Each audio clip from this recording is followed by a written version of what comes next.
రానున్న 3 రోజుల్లో రాష్ట్ర వ్యాప్తంగా పిడుగులతో కూడిన భారీ వర్షాలు పడే అవకాశాలు ఉన్నాయని ఏపీ రాష్ట్ర విపత్తుల నిర్వహణ సంస్థ వెల్లడించింది. ఉపరితల ఆవర్తనం ద్రోణి ప్రభావం కారణంగా ఈ వర్షాలు కురుస్తాయని తెలిపింది. కోనసీమ, పశ్చిమ గోదావరి, కృష్ణా, గుంటూరు, బాపట్ల జిల్లాల్లో అక్కడక్కడ ఒక మోస్తారు నుంచి భారీ వర్షాలు పడే అవకాశం ఉందని పేర్కొంది. పిడుగులతో కూడిన వర్షాలు విస్తారంగా కురుస్తాయని తెలిపింది. ఉత్తరాంధ్రతో పాటు కోస్తా జిల్లాల్లో తేలికపాటి నుంచి ఒక మోస్తరు వర్షం పడే అవకాశం ఉందని ఏపీ రాష్ట్ర విపత్తు నిర్వహణ సంస్థ అంచనా వేసింది. ఆదివారం మాత్రం ఉత్తరాంధ్ర జిల్లాల్లో పిడుగులతో కూడిన మోస్తరు వర్షాలు కురుస్తాయని వివరించింది. ఈ వర్షాల నేపథ్యంలో పంటలను కాపాడుకునేందుకు చర్యలు చేపట్టాలని రైతులకు విపత్తు నిర్వహణ సంస్థ సూచించింది. అలాగే వర్షాలు కురుస్తున్న సమయంలో వృక్షాలు, భారీ హోర్డింగ్ల కింద నిల్చోవద్దని సూచించింది. ఉరుములు, మెరుపులతో కూడిన వర్షాలు కురుస్తున్న సమయంలో అప్రమత్తంగా ఉండాలని ప్రజలకు విపత్తు నిర్వహణ సంస్థ సూచించింది. మరోవైపు తెలుగు రాష్ట్రాల్లో పలు ప్రాంతాల్లో వడగళ్ల వానతో కూడిన అకాల వర్షాలు కురిశాయి. దీంతో భారీగా పంట నష్టం ఏర్పడింది. మొత్తం 6 జిల్లాల్లోని 16 మండలాలపై ఈ వానలు అత్యధిక ప్రభావం చూపాయి. ఇప్పటికే ఈ వర్షాలపై సీఎం చంద్రబాబు నాయుడు ఉన్నతాధికారులతో సమీక్ష నిర్వహించారు. అకాల వర్షాలు, వడగళ్ల వానలు పడే ప్రాంతాల్లో ప్రత్యేక చర్యలు చేపట్టాలని అధికారులను సీఎం చంద్రబాబు ఆదేశించారు. దోమల వల్ల కలిగే వ్యాధుల నుండి నివారణ కొరకు నగర ప్రజలందరూ ప్రతి ఫ్రైడేను డ్రై డేగా పాటించాలని విజయవాడ నగరపాలక సంస్థ బయాలజిస్ట్ వి కామేశ్వరరావు ప్రజలతో అన్నారు. శుక్రవారం ఉదయం భవానీపురం ప్రాంతాల్లో ఫ్రైడే డ్రై డే కార్యక్రమాన్ని నిర్వహించి ప్రజలు దోమల బారిన పడకుండా ఉండేందుకు విఎంసీ సిబ్బంది అవగాహన కల్పించారు. అందులో భాగంగా అక్కడ నివసిస్తున్న ప్రజలు వారి ఇళ్లలో ఉన్న నీటి నిల్వలను శుభ్రం చేస్తూ ప్రతి ఫ్రైడే డ్రై డే నిర్వహించాలని వారికి అవగాహన కల్పిస్తూ దోమలు పెరగకుండా యాంటీ లార్వా ఆపరేషన్ నిర్వహించారు. మన ఇంటి పరిసరాల్లో నీటి నిల్వలు లేకుండా జాగ్రత్తలు వహించాలన్నారు.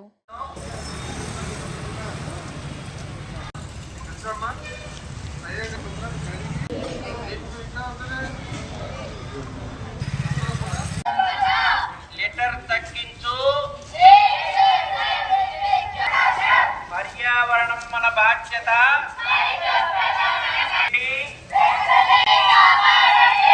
చెత్తను వేరు చెయ్యండి.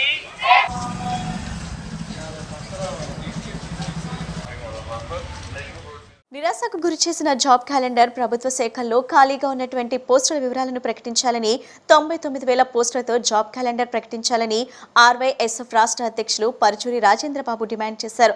రాష్ట్ర ప్రభుత్వం ప్రకటించినటువంటి జాబ్ క్యాలెండర్ నిరుద్యోగ యువతను నిరాశకు గురి చేసిందని, ప్రభుత్వం అధికారికంగా ప్రకటించినటువంటి ఖాళీల ప్రకారం 99,000 పోస్టులు భర్తీ చేస్తూ జాబ్ క్యాలెండర్ ప్రకటించాలని కోరారు. రాష్ట్ర మంత్రివర్యులు నారా లోకేష్ ఉగాది రోజున తన ట్విట్టర్ వేదిక ద్వారా 10,060 పోస్టులు విడుదల చేస్తున్నాం, జాబ్ క్యాలెండర్ ప్రకటిస్తున్నామని ప్రకటించారని, ఈ ప్రకటన రాష్ట్రంలో ఉన్నటువంటి నిరుద్యోగులను తీవ్ర ఆవేదనకు, నిరాశకు గురి చేసిందని ఆవేదన వ్యక్తం చేశారు. నిన్న మంత్రి నారా లోకేష్ గారు ఎక్స్ వేదికగా 10,600 పోస్టులు త్వరలోనే భర్తీ చేస్తాం, జాబ్ క్యాలెండర్ విడుదల చేస్తున్నాం అని చెప్పేసి ప్రకటించారు. ఈ రాష్ట్రంలో ఏ చిన్న పని చేసినా పెద్దగా ప్రచారం చేసుకునేటటువంటి ముఖ్యమంత్రి గారు జాబ్ క్యాలెండర్ గురించి ఎక్కడా ప్రచారం లేకపోవడం, ఎక్కడా పట్టించుకోకపోవడం, ఎక్కడా ప్రస్తావించకపోవడం, దీని వెనుకున్నటువంటి ఆంతరార్థం ఏమిటో ప్రజలు అర్థం చేసుకోవాలని, అదేవిధంగా కూటమి ప్రభుత్వం సమాధానం చెప్పాలని చెప్పేసి కోరుతా ఉన్నాం. ఎందుకంటే నాడు యువగలం పాదయాత్ర ద్వారా మేము అధికారంలోకి వస్తే 2,50,000 ఉద్యోగాలు ఖాళీగా ఉన్నాయి, అధికారంలోకి రాగానే జాబ్ క్యాలెండర్ ప్రకటిస్తాము, ఆ జాబ్ క్యాలెండర్ లోనే ఉద్యోగాలు ఎప్పుడు నోటిఫికేషన్ వస్తుంది, ఎప్పుడు పరీక్ష జరుగుతుంది, ఎప్పుడు కాల్ లెటర్ ఇస్తారు, ఎప్పుడు ఇంటర్వ్యూలు జరుగుతాయి, ఎప్పుడు భర్తీ జరుగుతుంది అనేటువంటి అనేక విషయాలు చెప్తామని చెప్పేసి లోకేష్ గారు ప్రామిస్ చేసి నిరుద్యోగుల ఓట్ల ద్వారా అధికారంలోకి వచ్చారు.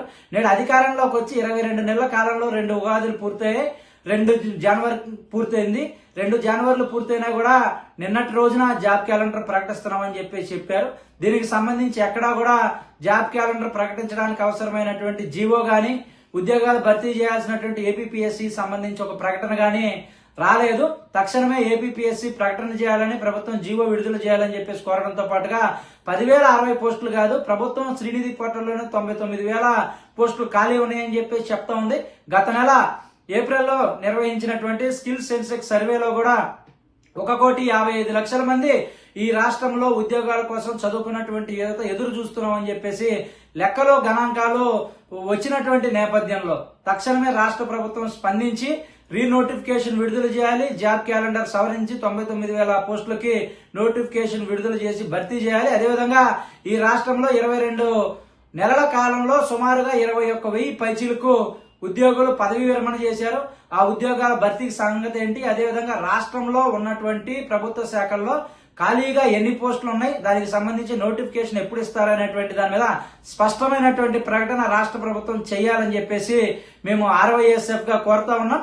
రేపు 3వ తారీఖున నిరుద్యోగ సంఘాలన్నింటినీ కలుపుకొని కూడా విజయవాడలో సమావేశం నిర్వహించి రానున్నటువంటి రోజుల్లో ఏ విధంగా ముందుకెళ్లాలి, నిరుద్యోగ సమస్య పరిష్కారం కోసం, ఎన్నికల వాగ్దానాల అమలు కోసం ఏ విధంగా ముందుకెళ్లాలనేటువంటి అంశాల మీద కూడా సమావేశం నిర్వహించి భవిష్యత్ కార్యాచరణను కూడా రూపొందించడం జరుగుతుందని చెప్పేసి తెలియజేస్తాం.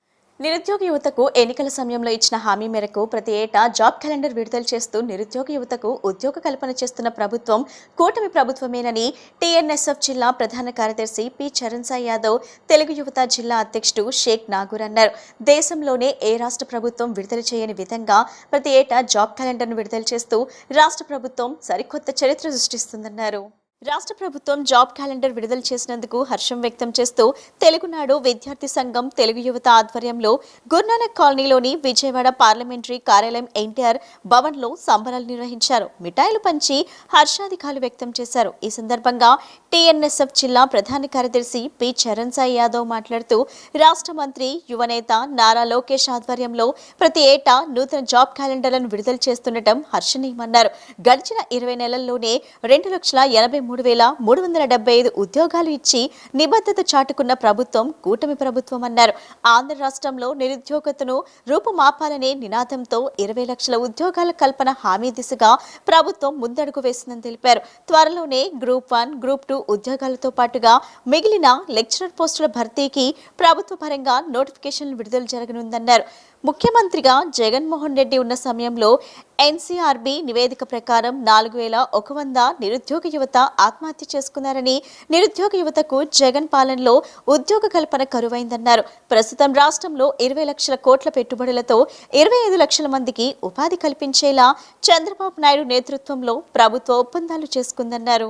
నిన్న విడుదలైన జాబ్ క్యాలెండర్లో మా నారా లోకేష్ గారు యువగలంలో ఏదైతే హామీ ఇచ్చారో ఆ హామీలన్నీ యువతని దృష్టిలో పెట్టుకొని ఇచ్చిన మాట ప్రకారం గడిచిన 20 నెలల్లోనే దాదాపు 36,000 ప్రభుత్వ ఉద్యోగాల అవకాశాలు కల్పించారు నారా లోకేష్ గారు. మరి అదేవిధంగా గత ప్రభుత్వంలో చూసుకున్నట్లయితే జగన్మోహన్ రెడ్డి అతని పాదయాత్రలో కేవలం యువతని ఓటు బ్యాంక్గా అమర్చుకోవడం కోసం అబద్ధపు హామీలు ఇచ్చి ఏదైతే తన ప్రభుత్వం వచ్చిన వెంటనే 2,30,000 ఉద్యోగాలు ఏవైతే ఉన్నాయో భర్తీ చేస్తా అని అబద్ధపు హామీలు ఇచ్చి యువత జీవితాలతో ఆడుకున్నాడు. మరి గత ప్రభుత్వంలో మనం చూసుకున్నట్లయితే యువతని మోసం చేసి అలానే ఉద్యోగాలు ఏయ్యా అంటే ఆ చేపల కొట్లు, ఆ మటన్ షాపులు పెట్టి యువతని ఎంత హేళన చేశాడో మనం చూసుకున్నాం. మరి ఈరోజు అలాంటి యువతని దృష్టిలో పెట్టుకొని మన నారా లోకేష్ గారు ఏదైతే యువగలంలో హామీ ఇచ్చారు, రాష్ట్ర వ్యాప్తంగా దాదాపు 25 లక్షల ఉద్యోగ అవకాశాలు కల్పించడమే తన ధ్యేయం, యువత భవిష్యత్తు తన లక్ష్యంగా పెట్టుకుంటానని ఆ రోజు హామీ ఇచ్చారు. మరి అదే హామీ ప్రకారం ఈరోజు లోకేష్ గారు వచ్చిన 20 నెలల్లోనే దాదాపు 6,50,000 ఉద్యోగ అవకాశాలు కల్పించారు. ఇప్పుడు దాకా ఆంధ్ర రాష్ట్రంలో అందరికీ కూడా ఉగాది అంటే కేవలం పంచాంగ శ్రావణం, జాతకాల వివరాలు, అదేవిధంగా ఉగాది పచ్చడి మాత్రమే. ఈ పరాభవన సంవత్సరం నుంచి నేటి తరం నాయకుడి రాకతో రాష్ట్రంలో ఉన్న ప్రతి ఒక్కరి మారుతున్న జాతకాలతో పాటు వారి జీవితాల్లో కూడా మార్పులు తెచ్చే విధంగా నేటి ఉగాది నుంచి ప్రతి సంవత్సరం కూడా నూతన జాబ్ క్యాలెండర్లు తీసుకొచ్చే లక్ష్యంగా నారా లోకేష్ గారు అడుగులు వేస్తూ ఉన్నారు.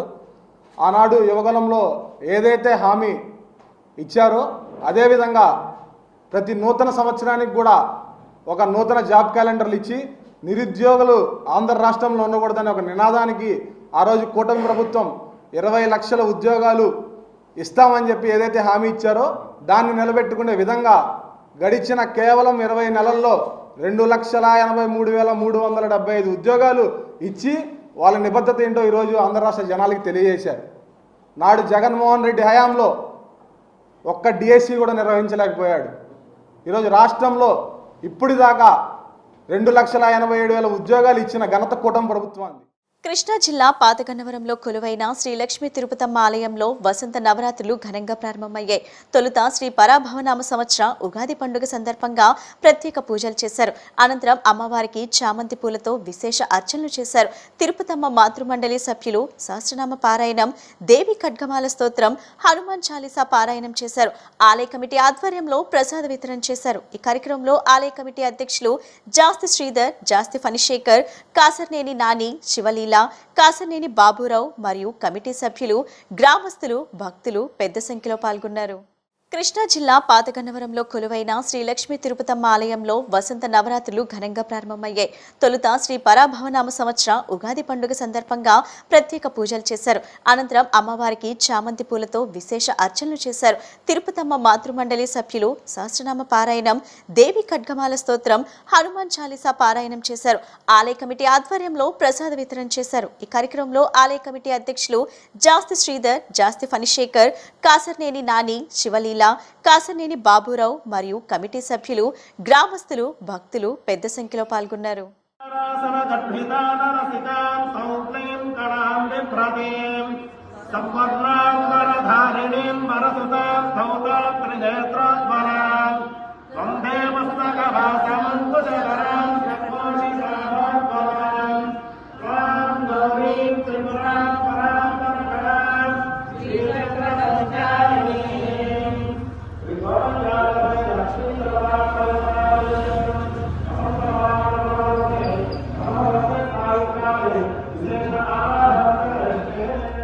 ఇరాన్, ఇజ్రాయెల్ మధ్య జరుగుతున్న యుద్ధంలో భారత్ ఏ వైపు ఉంటుందో ఆలోచించుకోవాలని మౌలానా మిస్టర్ జహీర్ అబ్బాస్ వక్ఫ్ బోర్డు మాజీ సభ్యుడు ఇమ్రాన్ సూచించారు.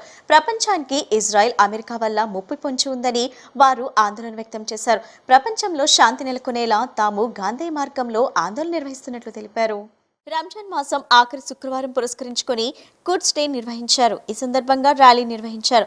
గాంధీనగర్లోని ఊరుసే సెంటర్ వద్ద కల మసీద్ ఆధ్వర్యంలో జరిగిన ఈ ర్యాలీకి మౌలానా మిస్టర్ జహీర్ అబ్బాస్, వక్ఫ్ బోర్డు మాజీ సభ్యుడు ఇమ్రాన్, వక్ఫ్ బోర్డు మాజీ చైర్మన్ అమ్జద్ హుస్సేన్, మీరు జవాద్ అలీ, హసన్ తదితరులు నేతృత్వం వహించారు. ఈ సందర్భంగా వారు మాట్లాడుతూ ఇరాన్, ఇజ్రాయెల్ మధ్య జరుగుతున్న యుద్ధంలో భారత్ ఏ పక్షం ఉంటుందో ఆలోచించుకోవాలని సూచించారు. ఇరాన్లో 21 హిందూ ఆలయాలు ఉన్నాయని, హిందువుల మత విశ్వాసాలను అక్కడ గౌరవిస్తారని తెలిపారు. ఇజ్రాయెల్లో హిందువులకు ఒక ఆలయం కూడా లేదని స్పష్టం చేశారు. అక్కడ విగ్రహారాధన నిషేధమని, విగ్రహారాధన చేస్తే మరణదండన విధిస్తారని వివరించారు. ఈ యుద్ధంలో 83 ఏళ్ల ఖమేనీని దారుణంగా మట్టిపెట్టిన ఉదంతాన్ని ప్రస్తావిస్తూ తీవ్రంగా ఖండించారు. పాలస్తీనా దేశంలో ఉన్న కాబా భూములను ఇజ్రాయెల్ ఆక్రమించుకుందని, స్వదేశులైన పాలస్తీనా దేశస్థుల పట్ల దౌర్జన్యానికి దిగిందని తెలిపారు. ఇజ్రాయెల్, అమెరికా దౌర్జన్యాలను నిరసిస్తూ వారు నినాదాలు చేశారు. ప్రపంచంలో ప్రతి ఒక్కరికి స్వేచ్ఛగా జీవించే హక్కు ఉందని, ఎవరికి మరొకరికి అధికారం చలాయించే హక్కు లేదని స్పష్టం చేశారు. ఇప్పటికైనా ఇజ్రాయెల్, అమెరికా చేస్తున్న దౌర్జన్యాలు, అన్యాయాలను ఆపివేయాలని వారు డిమాండ్ చేశారు. ఈరోజు ఇక్కడ కుడ్స్ డే అబ్జర్వ్ చేయడానికి మా బ్రదర్స్ అందరూ గ్యాదర్ అయ్యారు.